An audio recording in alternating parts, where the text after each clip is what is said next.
اللہ تعالیٰ تمہیں نوازنا چاہتا ہے۔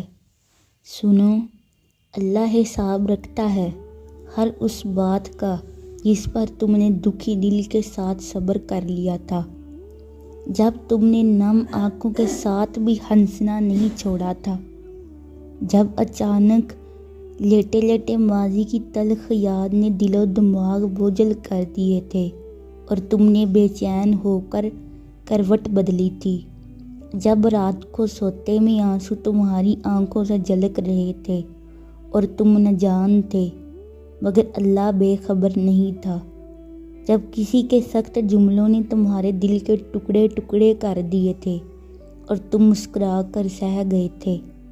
وہ تمہاری ہر اس تکلیف کا حساب رکھتا ہے۔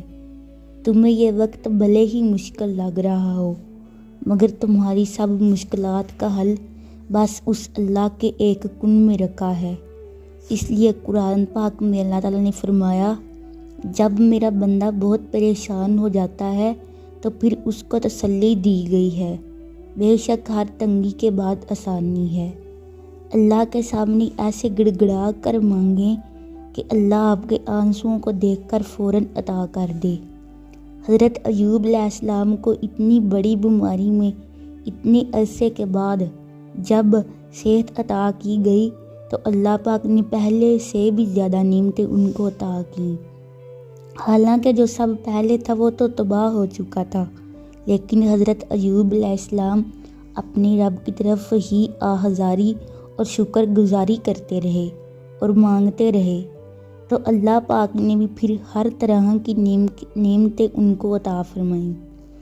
آپ نے بھی ہر حال میں اسباب کو اختیار کرتے ہوئے صرف اللہ پاک کی رحمت کو طلب کرنا ہے، جلد ہی اللہ آپ کے کام بنا دے گا انشاءاللہ۔